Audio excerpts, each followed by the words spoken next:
Hey everybody, I hope you're doing well today. My name is Brad Cartwright and I'm a teacher of IB Economics here in Santiago, Chile. And this video will tell you all about the upcoming IB Economics teacher workshop called Teaching Market Power.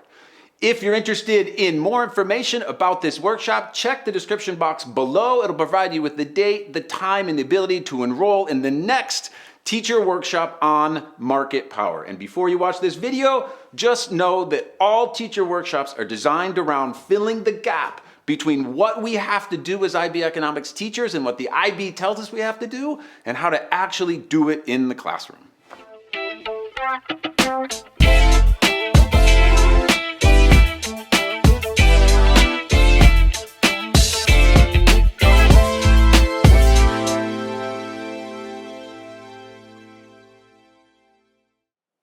This workshop is designed for new and experienced teachers who are looking for practical teaching strategies to teach market power. This is the HL only section of the syllabus. It is oftentimes the most intimidating to teach and also the most intimidating for students to learn. But here's the thing, it's not actually that hard. Together, during these 3 hours, we will go over all of the content, all of the pacing, all of the analysis, all of the skills that your students will need in order to ensure their success. Because ultimately, like all programs on this platform, our goal is to figure out how to fill that gap, the gap between what the IB expects us to do and how to actually do it in the classroom.